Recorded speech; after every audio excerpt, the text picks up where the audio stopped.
Thank you both for coming in today and having a conversation with us. We've been having conversations with ex-clients of Gladstones, just to kind of get an understanding about their experiences of Gladstones and what's kind of happened for them since they've left.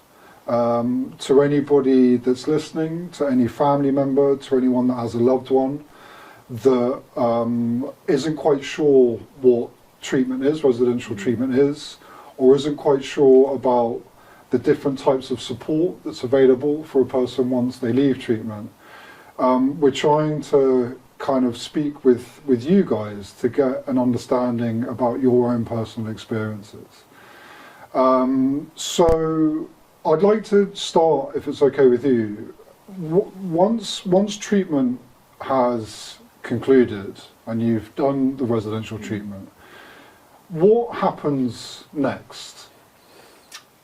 So I've been in treatment twice, and each time was offered two different exit plans, as it were, but the most recent time it was suggested I go into a dry house, and I was given that's like a sober living space, generally for people very early in recovery or sobriety, and I took that opportunity. They suggested me a specific one, and that's the one I went to. I believe they're quite close with a few of those, and they're in Bristol. So they're a good opportunity to kind of take a step back from normal living, but still be not so isolated in treatment, because treatment, I think that's the point of it, is to isolate you from the world, to then kind of sober you up, and then you're ready to kind of go into, I guess the halfway house would be a good way to describe it. They can be known as supported housing, dry houses, halfway houses. I know that you both have been in them, and I know that you were there in them for some time. And I just want to get your take, because I don't feel like a lot of people know these places exist. And I'm a big advocate of these places for how I know effective they can be. Could you, to anyone that's listening, to anyone that doesn't really know the process, could you talk a little bit about what they are, and what a person would expect from them, and your experiences of them, if that's okay? I almost liken them to like a student house, but without the booze. It's like it's a group of people, and they tend to be very early in recovery, have all decided, or it's been suggested to them, to kind of slightly leave normal life a little bit and come to these houses where you support each other. There's always people going to meetings or kind of, I don't know, different kinds of fellowships and things like that. You kind of join in with it. It's a great way to build some community, and they're often multiple houses in one organisation. So it's probably about, I don't know, more than 50 people generally in one organisation. So you're meeting this fellowship of people in itself. They become often very much like family. A lot of the people that we were in, I mean, we lived together. That's how we kind of became so close. And I couldn't imagine my life without it. They're not, these beautiful houses, but you don't need that.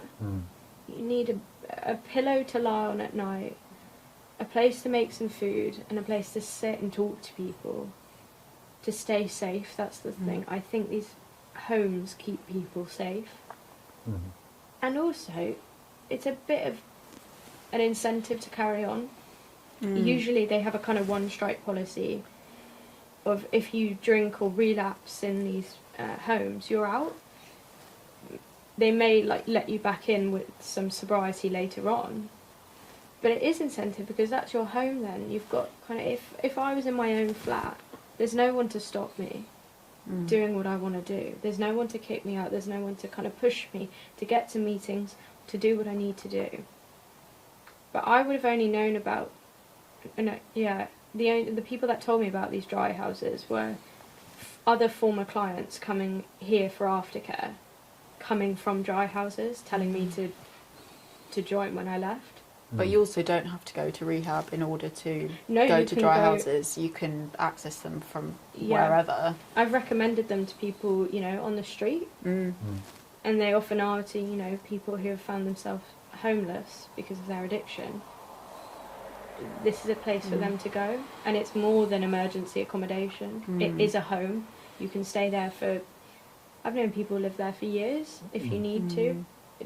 It's all dependent on what the person needs, and at the same time, there is also staff there. That's the difference between like I guess just a shared house and a sober living home is the staff that come in and support you. You get one-to-ones very often. You get groups, house groups, which are really important. You learn to kind of, I don't know, it might be kind of standing up for yourself, or it might be, you know, putting your point across in a democratic kind of way, and being honest. These are all really important skills for life, for recovery. And I think a lot of it was about like learning to be with other people. I think for me, although a lot of the time I was around other people, I was very insular. I was only concerned about how I felt, what I was doing.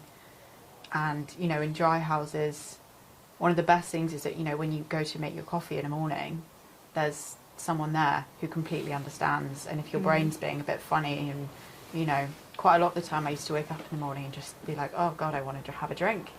And I could just walk out of my bedroom door and there'd be someone there to talk to.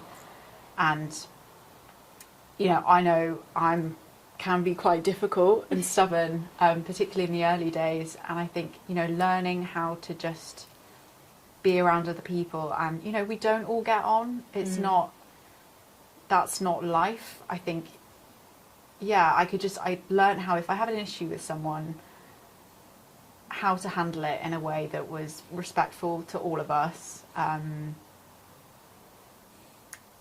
just didn't hurt anyone. I think a lot of it was about harm reduction. So it's a shared accommodation. In large part, they're strangers. You've never really met each other before, but you're all there for a kind of unified, singular reason, which is to stay sober. And it sounds like one of the biggest consequences that exist within them is that if you do lapse, if you do drink, or if you do use drugs, then you're out. So there's quite a big consequence to that, because like you said, you make it your home. And also for a lot of people, they don't have anywhere else to go. So it can be quite a powerful incentive to not use or drink, because essentially you're back out onto the streets. I think it can also kind of give the family a bit of a break, because I did one stint in treatment and I came out and I spent 2 weeks living with my parents again, and it it didn't work for any of us, I think, because they were kind of still recovering as well. And I met Dolly whilst I was in treatment, and she was in a dry house, and was it you that recommended it? I don't know, but someone recommended the dry house anyway. And I think for me there was a lot of stigma around it as like halfway house, it was just going to be kind of criminals and lowlifes, and clearly it's not, but I think also it gave my parents time to just have a bit of distance and kind of just learn to build that trust again, because they weren't having to keep an eye on me all the time. I wasn't kind of fighting back against them. Well, addiction's a family disease. It affects everybody in the family, so I think you're right. It gives everyone else opportunity to breathe, which is something I think generally as people we don't take advantage of anyway, let alone people who've kind of suffocated ourselves. It's such an important time, and I think we're usually of a mindset. I was of quick fixes, of kind of dealing with problems very quickly, or finding the quickest solution that makes me feel better. And this was the first opportunity I'd ever had to just take my time, to go slow. In fact, I was encouraged to go slowly. It kind of forces you to just stop because you can't do anything, and it's just... Yeah, because I was always very like go. I was at university and I was doing things and seeing people, and being in a dry house is just, it takes it back to basics. All you have is time. Yeah, which is scary but really important. It is frightening. I think it's frightening for people that Well, I think time can also be quite a, I don't want to say triggering, but it can be a triggering thing because, you know, to be not necessarily alone, but to just have nothing to do. What we would have so often done is drank or used a substance, and you have to learn to just have the time to sit and learn to sit with yourself, get to know yourself a little bit. If you take away a job, and if you take away a relationship, and if you take away a cause, and I was going to ask, you know, what do you really have to focus, like how do you apply your focus? Because a day can be quite long, there's a lot of hours in a day. And I know that in supported housing, there's a lot of focus on kind of the spirituality, the humility, but is that where the kind of work takes place? It's like suddenly you've got time. You don't have the kind of normal responsibilities of everyday life. How would you describe the time is utilised most effectively? It's a mixture between kind of doing that really tough work on yourself and, you know, doing all the kind of deep thinking, and also just really like finding the joy in life again. You know, I picked up crochet and I love crochet. Big up crochet. But, you know, it's kind of, yeah, like just rediscovering actually what it is that brings you joy and being curious about different things. And, you know, I'm really encouraged to take up hobbies, and there's a lot of arts and crafts. Yeah, voluntary work's good. Like giving back? Yeah. Yeah. A lot of places work with kind of, I don't know, like Salvation Armies or all kinds of different things, you know, just to get... Also, when you do things like that, I think you get a kind of tiptoe back into reality a little bit more. Because I guess that is the one thing about dry houses, the great thing is you're around like-minded people all the time, but the other thing is you're around like-minded people all the time. And I forget that there is also this whole community of just other people out there. And so I think dipping your toe back in every now and then is very important, so you don't lose complete touch with it. But also you've got this safety net right there. And a lot of the time you do just spend having fun with your friends, and when in life as an adult you get to do that for days on end. Yeah. You know, we put so much pressure on ourselves, we'd be like, but we're wasting time. It's, I think, relearning the value of time. Yeah. Like, I don't want to waste my life sat at a desk. That's not who I am. I'd rather waste my time laughing with people I love. I think we've kind of got it backwards. And dry houses, sober living, fellowship, unity. It's all the important stuff about being with friends again. Real friends. It's priceless. Yeah. Yeah. Experiencing the beautiful connection with another human being. Especially one that understands. I think as alcoholics, addicts, anorexics, all these things, we're very isolated, and people, normal people from what I understand, can't quite get it. You can theorise it, but our brain makeup is literally, it's different. Yeah. So to meet someone that gets it, it's heavenly. It's like, oh my god, this is so precious. Having gone through a life where people don't get it, and often you hear when people talk about their stories, they feel different. It's suddenly to not feel different. It's a very bizarre feeling, but it is also quite wonderful. Yeah. I heard the other week to be a part of something where you're missed. You know, where people That's actually family. inquire as to where you are and if you're okay. Yeah. Things like that. To actually feel like you've got a place in the world and that you matter. Yeah, And that you've got, No, go.